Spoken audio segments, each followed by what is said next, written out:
The diplomatic ship Horizon's Promise floated in the empty space between stars. Inside, Ambassador Park Yuna sat across from the Velthari delegates. The Velthari were tall reptilian creatures with scales the color of dried blood. They had ruled their corner of the galaxy for 10,000 years. They did not like waiting. "Your species talks too much," growled the Velthari High Commander. His name was Lord Thrax, and he had killed more enemies than most humans would ever meet. "We offered you access to our hyperspace routes. Accept or refuse." "Why must there be so many words?" Ambassador Park smiled politely. She had dealt with worse. "Because words prevent wars, High Commander. And wars are expensive." Lord Thrax opened his mouth to respond. He never got the chance. The ship shook violently. Red lights flooded the conference room. Captain Kim Tae-woo's voice came through the speakers, calm but urgent. "All hands to battle stations. Unknown contacts emerging from something. I don't know what it is." Ambassador Park rushed to the observation deck. What she saw there would haunt her for the rest of her life. A hole had opened in space itself. Not a wormhole or a hyperspace gate. This was something else. It looked like reality was bleeding. Through this wound in the universe came ships that hurt to look at. They seemed to exist in two places at once, flickering between solid and shadow. "What are those?" whispered one of the Velthari guards. Before anyone could answer, the first wave of Velthari warships moved to intercept. 200 vessels, each one capable of destroying a small moon. The pride of the Velthari Dominion? They died in 17 minutes. Ambassador Park watched in horror as the alien ships did not fight in any normal way. They did not fire weapons or launch missiles. Instead, they simply approached the Velthari fleet. And the Velthari began to scream. On every communication channel, Park heard the same thing. Velthari warriors, soldiers who had never known defeat, were crying like frightened children. Some begged for mercy. Others simply made sounds that no intelligent being should make. The ships began crashing into each other as their crews lost all ability to function. "They're projecting fear," said Dr. Shin Murray, the ship's xenopsychologist. Her face was pale, but her voice was steady. "Somehow, those things are putting nightmares directly into people's minds." Lord Thrax had fallen to his knees. Tears streamed from his ancient eyes. "I see it," he whispered. "I see my death. I see my world burning. I see..." He could not continue. The shadow ships turned toward the Horizon's Promise. On the bridge, Captain Kim Tae-woo gripped his command chair. The psychic assault hit him like a physical blow. Suddenly, he was not on his ship anymore. He was watching his family die over and over in ways that grew more terrible each time. He felt despair so deep it had no bottom.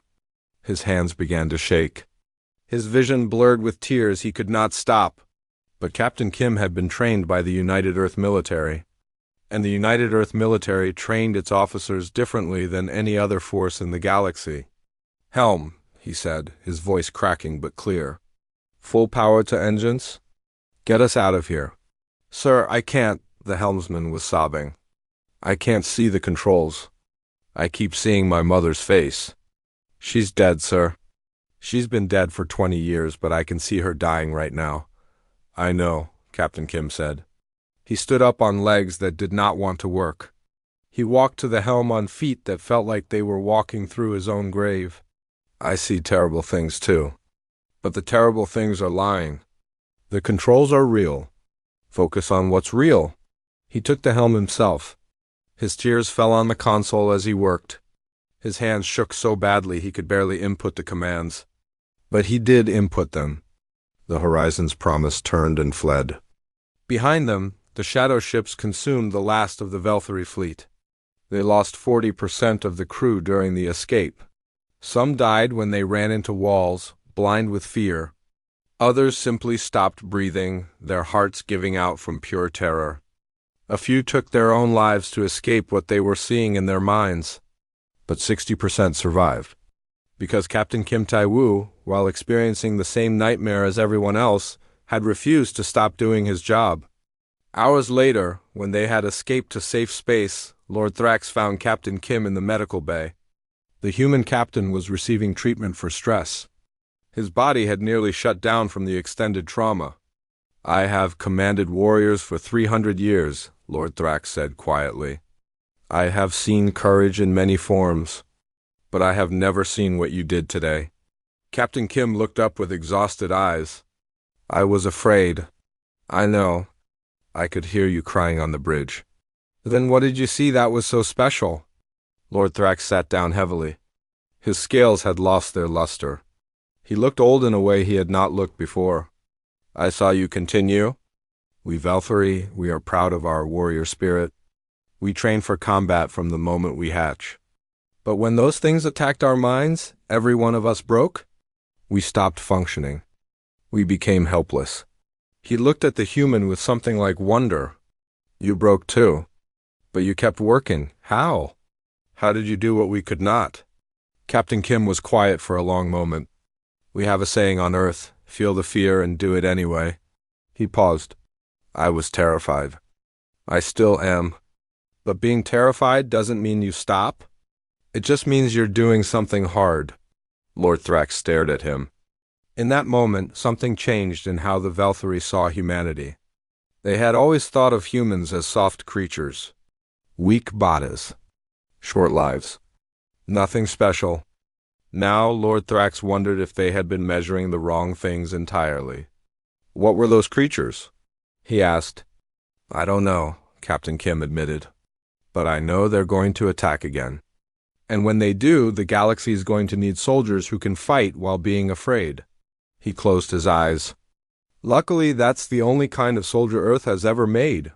Far away, in a training facility hidden beneath Earth's moon, a message arrived from Admiral Chomina. It contained footage of the battle.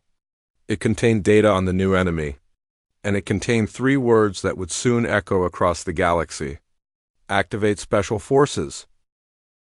The Galactic Council met on Station Nexus Prime. Representatives from 47 species filled the Great Hall.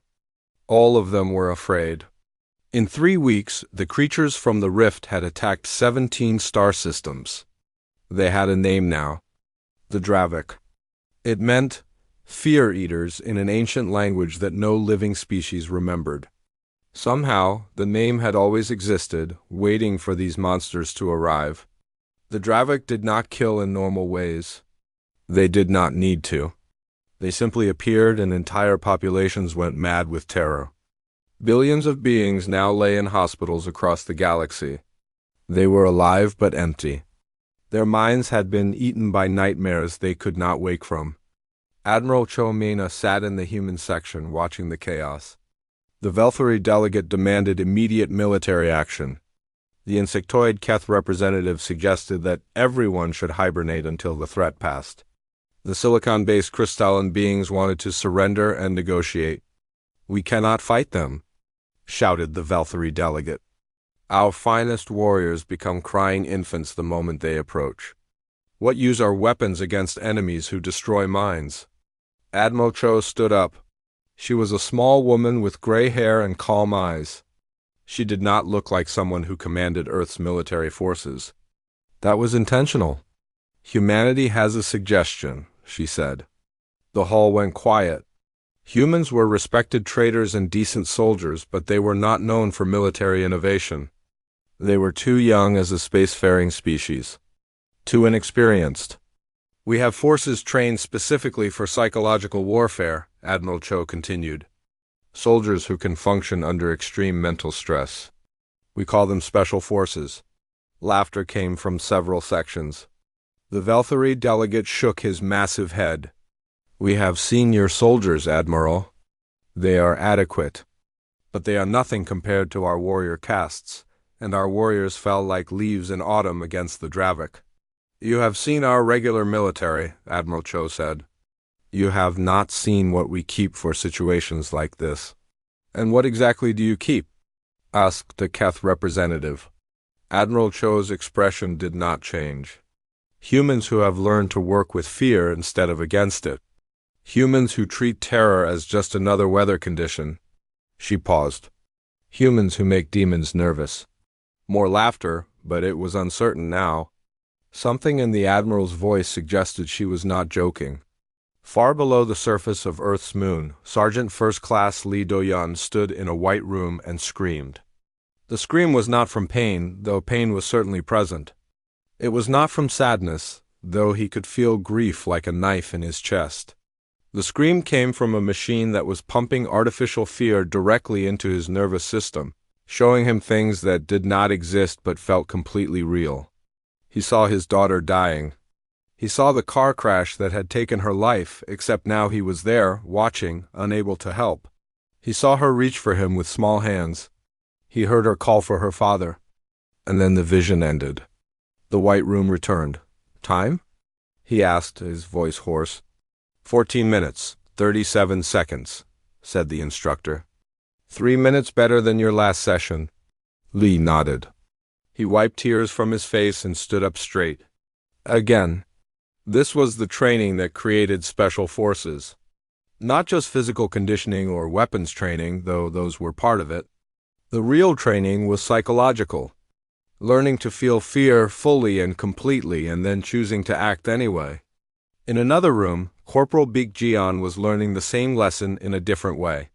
She floated in a tank of warm water, completely blind and deaf. She had been there for 16 hours. Most people lost their minds after 6. She was singing to herself. Not out loud, there was water in her foot, in her head. She was counting the beats. She was staying anchored to something real when everything real had been taken away. The tank opened. Light flooded in. Yen climbed out on shaking legs. "How do you feel?" asked Master Sergeant Han Suho. He was an older man with kind eyes and hands that had killed more enemies than any of them could count. "Hungry," Ji-yeon said. Han smiled. "Good answer. Fear makes most people forget about their bodies. You remembered yours. That's important." He handed her a towel. "The Dravik attack by separating you from reality. They put you in your own head and trap you there. The way to survive is to stay connected to something physical. Hunger, cold, pain, anything real." Ji-yeon nodded slowly. "I was counting my heartbeats. Felt like an anchor. Exactly." Han's smile grew warmer. "You're going to do fine, Corporal." Elsewhere in the facility, Lieutenant Yoon Hana was flying a simulator that kept showing her crashes that had never happened. Specialist Kang Yoonji was solving math problems while being electrically shocked. Corporal Oh Jin-ho was fighting training robots while gas made him see enemies that weren't there. All of them were learning the same thing. Fear is not the enemy. Stopping is the enemy. Sergeant Lee gathered his team that evening.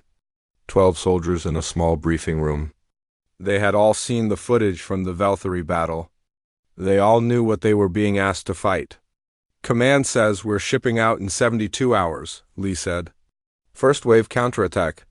We'll be working with alien forces who will probably freeze the moment things get difficult. Our job is to keep moving when they can't."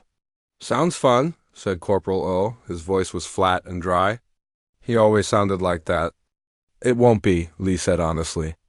"These things hit you with your worst nightmares. Real, personalized horror. Everything you're afraid of, everything you've lost, everything that keeps you awake at night, they'll use it all against you." The room was quiet. "But here's the thing," Lee continued. "They've never fought humans before. They've conquered species across multiple dimensions by making them feel fear. They think that's enough. They think fear wins." He looked at each of his soldiers. He knew their fears. He had seen them break in training. He had seen them put themselves back together. They don't understand that we don't win by not being afraid. We win by being afraid and doing the job anyway. That's what makes us human. That's what makes us special forces. Master Sergeant Han spoke up from the back.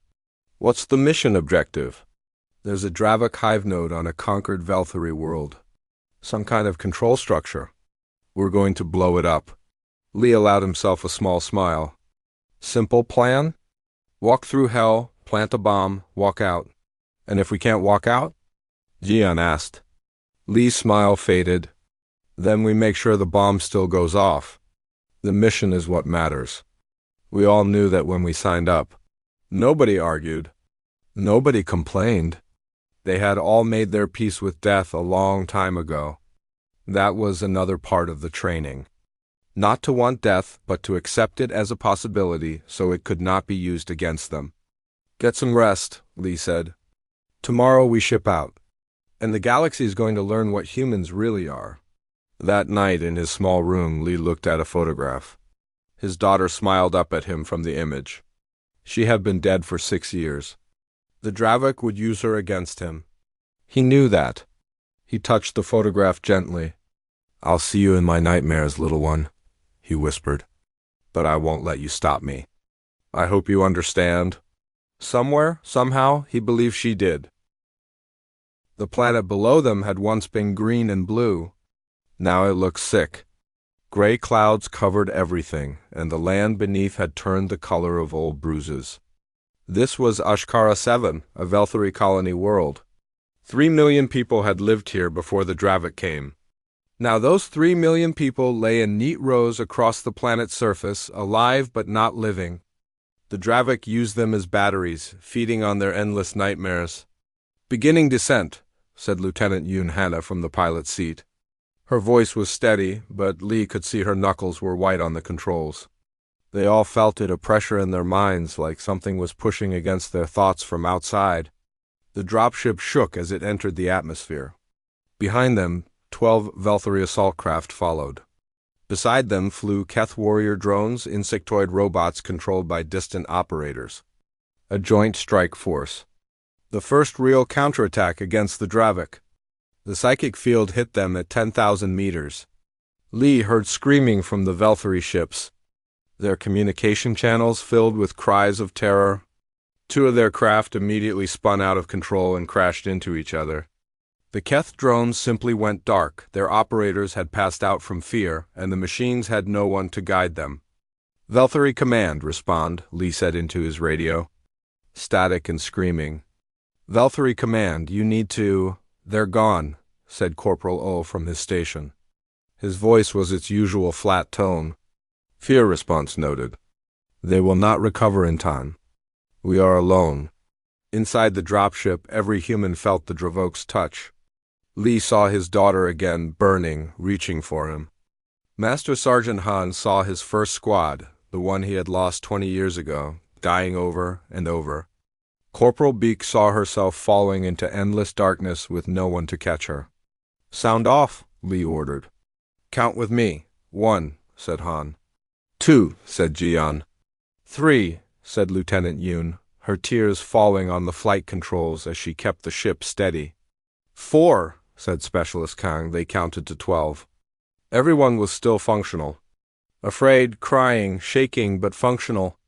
"We land in 2 minutes," Lee said. "Remember your anchors. Stay connected to something real. We have a job to do." The dropship touched down in what had once been a city. Now it was something else. The buildings had been twisted into shapes that made no sense. The streets were lined with botas arranged in geometric patterns, their eyes open, their mouths frozen in silent screams. Sub-Commander Thrax was waiting for them. He was one of only 3 Velthari who had made it to the ground. His scales had turned gray from stress, and his hands would not stop shaking, but he was standing. "I did not think I could make it," he admitted to Lee. "But I remembered what your Captain Kim said. Feel the fear and continue anyway." He laughed bitterly. "Easier to say than to do." "It gets easier with practice," Lee said. It was a lie. It never got easier. You just got better at pretending. They moved through the dead city. The hive node was 2 kilometers away, a massive structure that pulsed with dark light. Every step brought worse visions. Specialist Kang walked beside Lee, muttering numbers under her breath. Prime sequence. 2, 3, 5, 7, 11. 13, 17, 23, 29. Her anchor was mathematics. Things that were true no matter what you felt. Corporal O walked in perfect military form, his rifle up, his eyes scanning. When asked later what he saw during the mission, he would say, "Many unpleasant images." I noted them and continued. Then the Dravik themselves appeared. They were worse than the visions. The creatures existed in two states at once, solid and shadow, real and nightmare. They stood 8 feet tall on legs that bent the wrong way. Their faces had no features except for mouths that opened too wide. "Contact front?" shouted Han. A Dravik rushed toward Jian. She saw it as her father, dead 10 years, reaching for her with arms that had become claws. She froze for half a second, then fired 3 rounds into its chest. "That wasn't my father," she said out loud. "My father is dead? This is a monster wearing his face." Anchoring to reality, the creature fell. Real blood if it was blood spread across the ground. "They die?" Lee said into his radio. "Confirmed they die. Weapons effective." More Dravik came. The humans fought in ways the galaxy had never seen. They cried while shooting. They screamed while reloading. One soldier threw up from fear and then immediately returned to firing position. Another had a panic attack and kept fighting through it, hands shaking so badly his shots went wide until his squadmate helped steady his aim.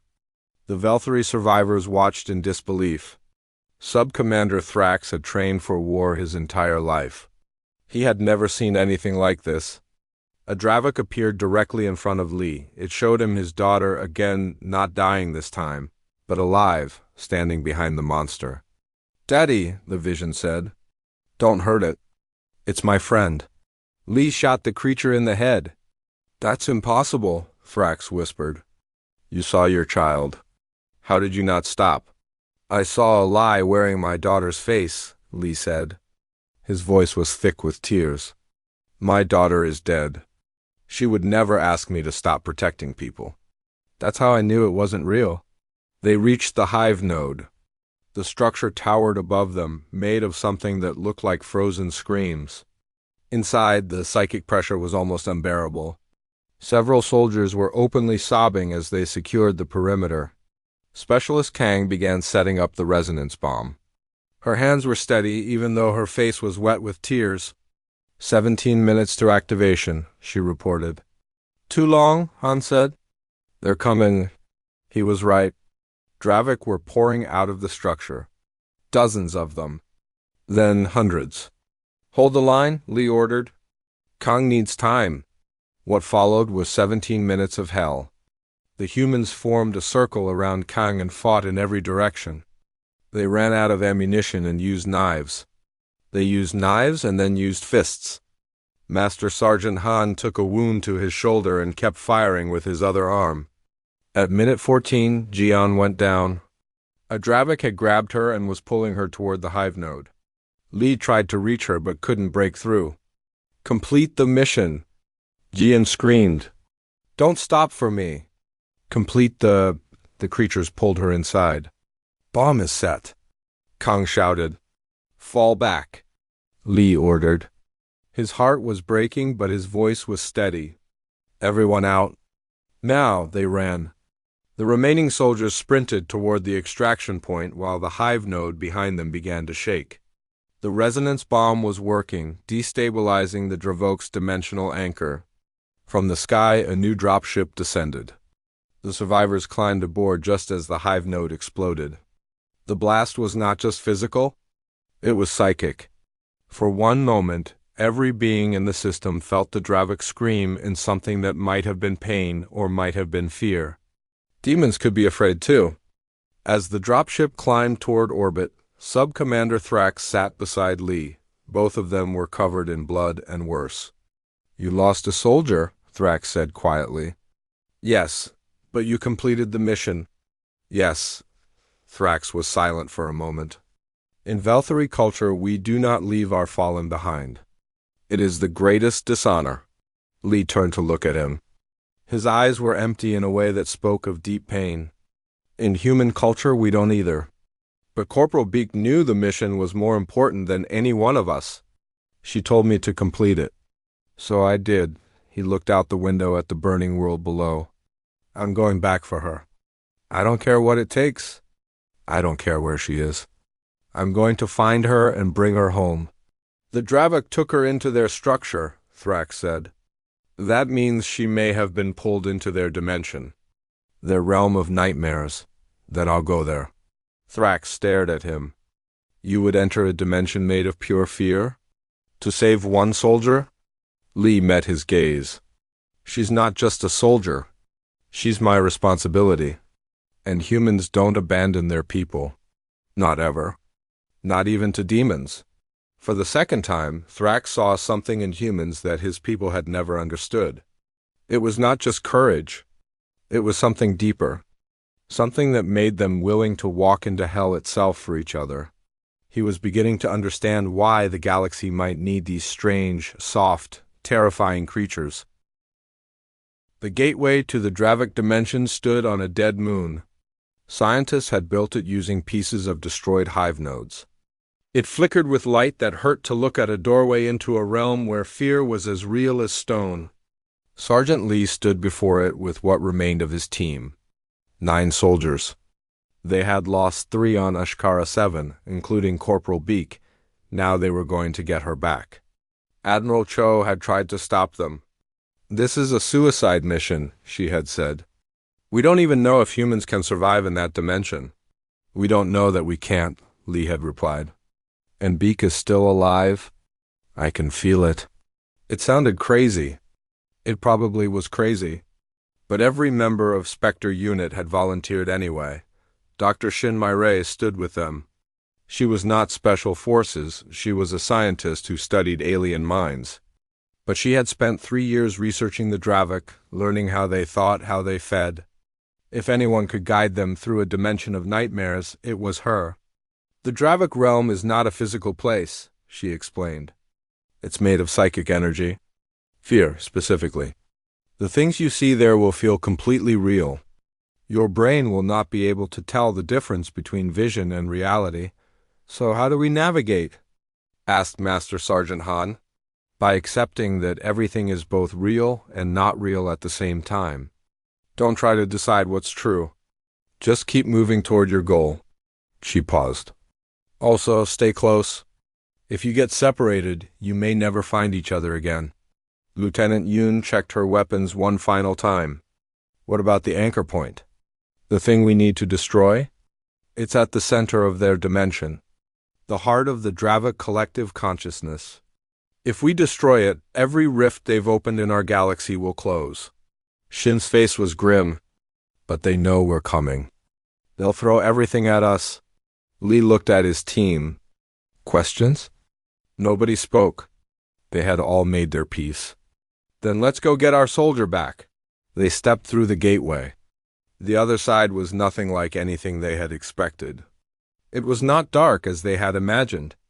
It was too bright a white emptiness that stretched in every direction. There was no ground beneath their feet, but they stood anyway. There was no sky above them, but they looked up anyway. Then the emptiness began to fill. For Han, walls rose around him. He was in a hospital room.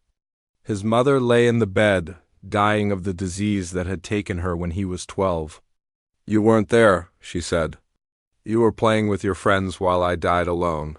That's not true, Han whispered. But the memory felt so real. Had he been there? Or had he been playing?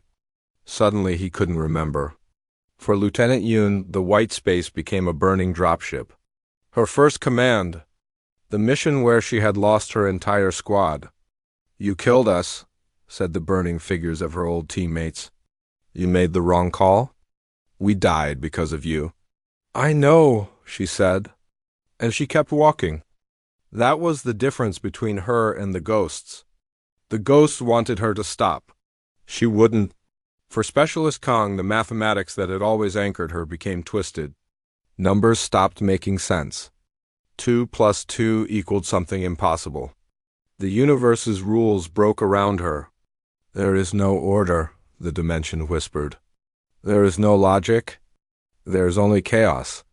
Kong closed her eyes and recited the prime sequence anyway. The numbers might not work here, but she chose to believe in them. That was enough. They walked for hours. Or days or seconds. Time meant nothing in this place. Dr. Shin guided them as best she could. Left here. The anchor point's gravity pulls on fear. We follow the densest nightmares.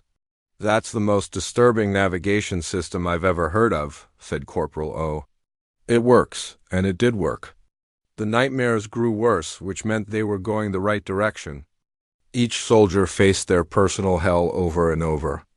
Lee saw his daughter die 1,000 times. Han saw his failures multiply. Yoon crashed in every way possible. But they kept walking. Then they found her.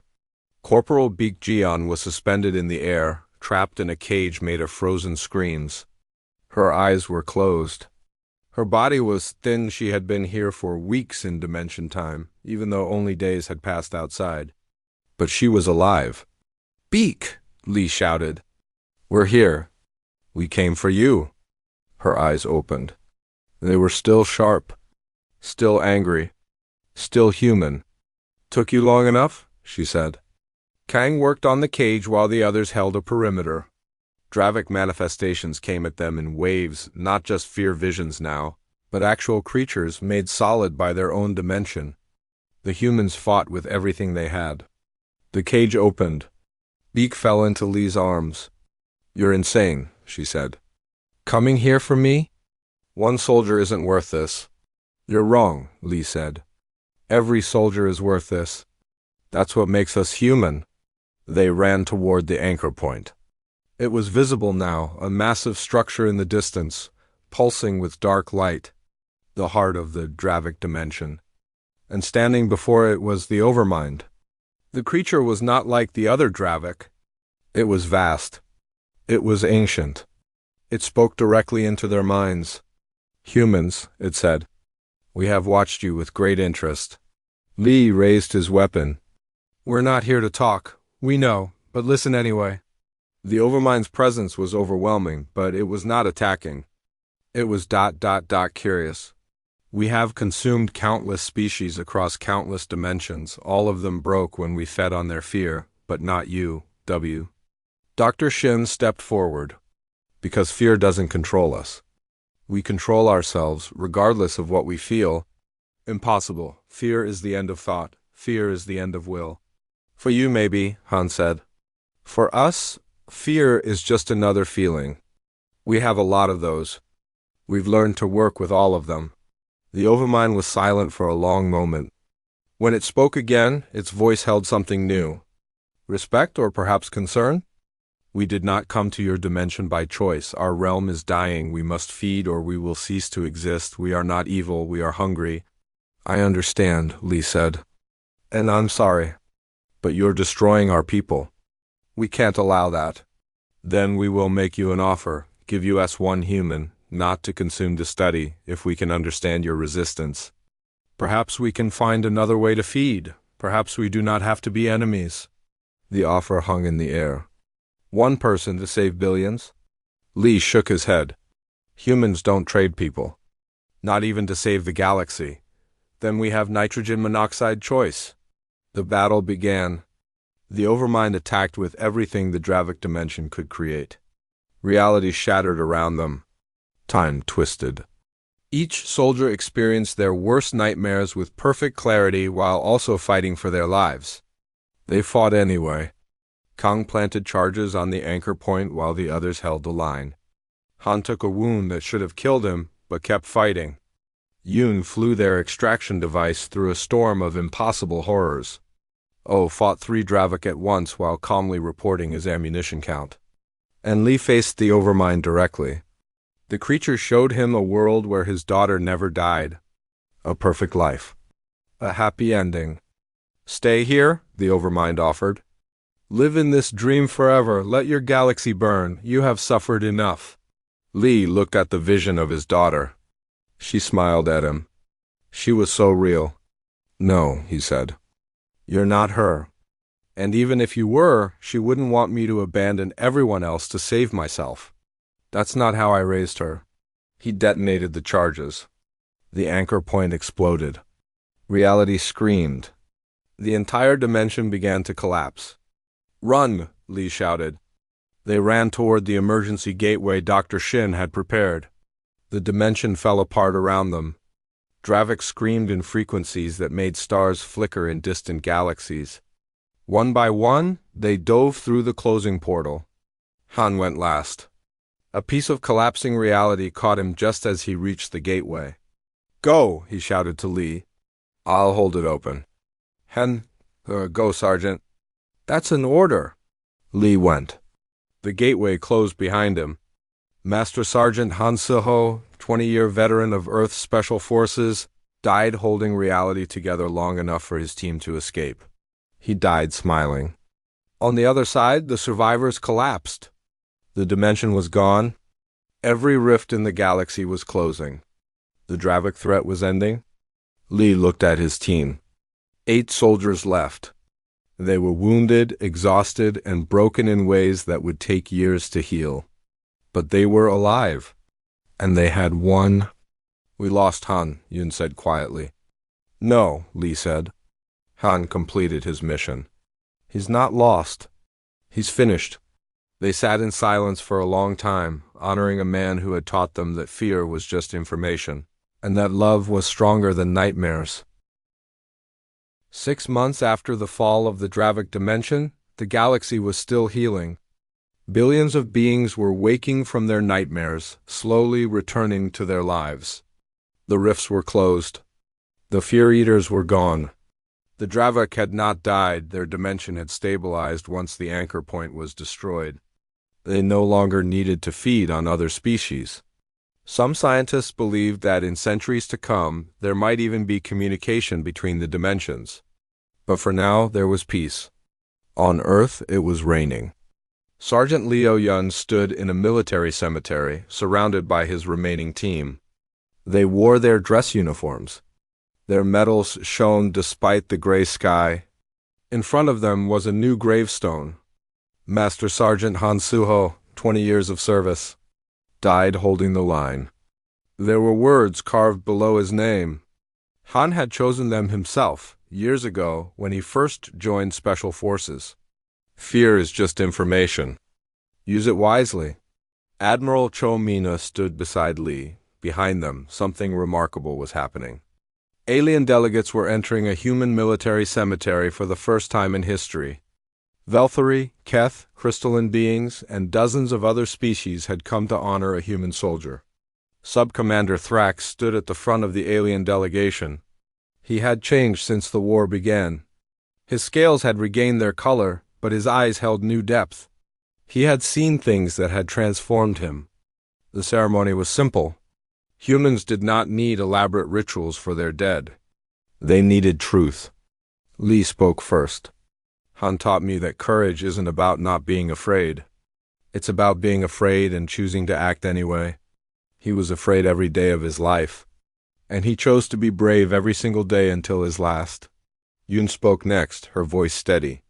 "He saved my life on my first mission.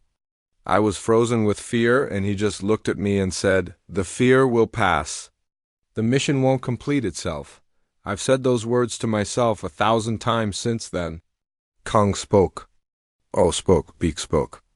Each shared a memory of a man who had faced darkness and taught others to do the same. When the human speeches were done, Thrax stepped forward. The rain fell on his scales, but he did not seem to notice. "My people have been warriors for 10,000 years, he said. "We thought we understood courage. We were wrong." He looked at the grave, then at the humans around him. "When the Dravik came, our greatest fighters fell in minutes. We broke, we became helpless." He paused. "But your people did not break. Not because you were stronger, not because you were braver, but because you had learned something we had not. You had learned that fear is not the end. It is just another enemy to fight." Thrax turned to face the aliens behind him. "I have spoken with my government. The Velthari Dominion wishes to send candidates to human training programs. Not to become human, we cannot become what we are not. But to learn what you have learned. To understand how to carry light in the darkness." Other delegates stepped forward. The Keth wanted to send observers. The Crystalline Assembly requested educational exchange. Species from across the galaxy, humbled by their own weakness, were asking humanity to teach them. Admiral Cho nodded slowly. "We will share what we know, but understand this training is not pleasant. It breaks you down before it builds you up. Many will quit. Many will fail. We understand, Thrax said. We have seen what the training produces. We saw your soldiers walk through a dimension of nightmares and come out the other side. That is worth any price. After the ceremony, Lee stood alone by Han's grave. The rain had stopped. Weak sunlight was breaking through the clouds. Thrax approached him quietly. May I ask you something, Sergeant? You can ask. What makes humans able to face what others cannot? I have thought about this for months.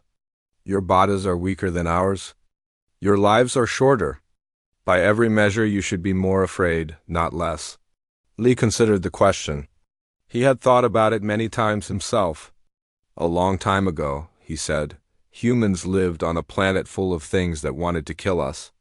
Predators, diseases, natural disasters. We weren't the fastest or the strongest. We should have died out. But you didn't. No, because we learned to keep going. When a lion was chasing us, we ran until the lion got tired. When winter came, we survived until spring. When people we loved died, we mourned and then we continued living. He paused. We evolved to endure. Not to avoid suffering, but to survive it.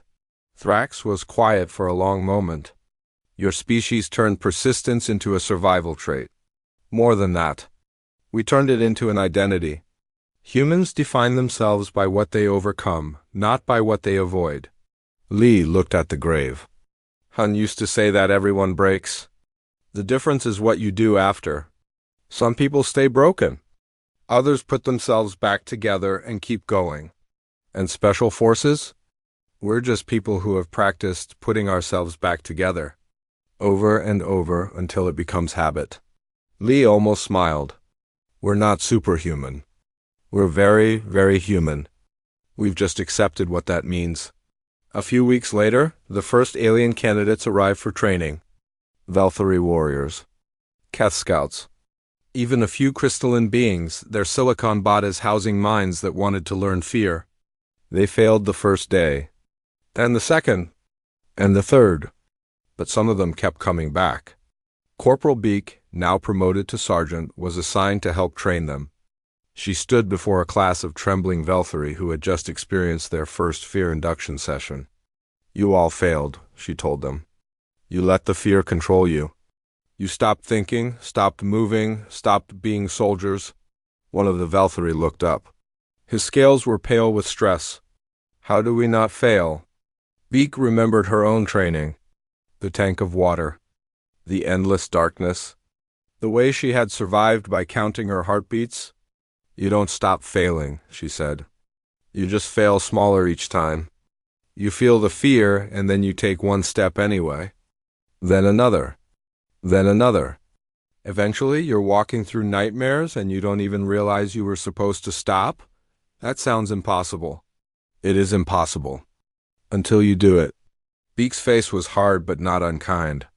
My people have been doing impossible things since we climbed down from trees and decided to fight lions. You'll learn. If you want it badly enough. The Velthari looked at each other. Some of them quit that day, but others stayed. And slowly, painfully, they began to understand. Years passed. The galaxy changed. Human training programs spread across civilized space. Not every species could learn what humans knew. Some minds were simply not built to compartmentalize fear. But enough species adapted that the galaxy became stronger, safer, and in history books across 1,000 worlds, a new chapter was written.